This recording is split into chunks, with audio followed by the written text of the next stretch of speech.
અંકલેશ્વરના શારદા ભવન town hall ખાતે જિલ્લા આરોગ્ય વિભાગ અને તાલુકા આરોગ્ય વિભાગ દ્વારા તારીખ 14 જૂન વિશ્વ રક્તદાન દિવસ અંતર્ગત રક્તદાન શિબિરનું આયોજન કરવામાં આવ્યું હતું। સમગ્ર વિશ્વમાં 14મી જૂન વિશ્વ રક્તદાન દિવસ તરીકે ઉજવાય છે। આ દિવસ સ્વૈચ્છિક રક્તદાતાઓ પ્રત્યે આભાર વ્યક્ત કરવા માટે ઉજવવામાં આવે છે। ત્યારે ભરૂચ જિલ્લા આરોગ્ય વિભાગ અને અંકલેશ્વર તાલુકા આરોગ્ય વિભાગ દ્વારા વિશ્વ રક્તદાન દિવસના ભાગરૂપે શારદા ભવન ટાઉન હોલ ખાતે કુમારપાળ ગાંધી બ્લડ બેંકના સહયોગથી રક્તદાન શિબિરનું આયોજન કરવામાં આવ્યું હતું।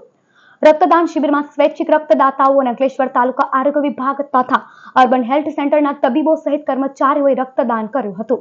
આ રક્તદાન શિબિરમાં જિલ્લા આરોગ્ય અધિકારી ડોક્ટર મુનિરા શુક્લા, અંકલેશ્વર તાલુકા આરોગ્ય અધિકારી ડોક્ટર સુશાંત કથોળવાલા સહિત તબીબો અને કર્મચારીઓ ઉપસ્થિત રહ્યા હતા। તારીખ 14/6/26 વિશ્વ રક્તદાન દિવસ 14મી જૂનના દિવસે આપણે ઉજવીએ છીએ। એ દિવસના ભાગરૂપે આજે મા શારદા હોલ અંકલેશ્વર ખાતે આપણે મોટા રક્તદાન કેમ્પનું આયોજન કર્યું છે, જે કુમારપાલ રક્ત બેંકના સહયોગથી આનું આયોજન કરવામાં આવ્યું છે।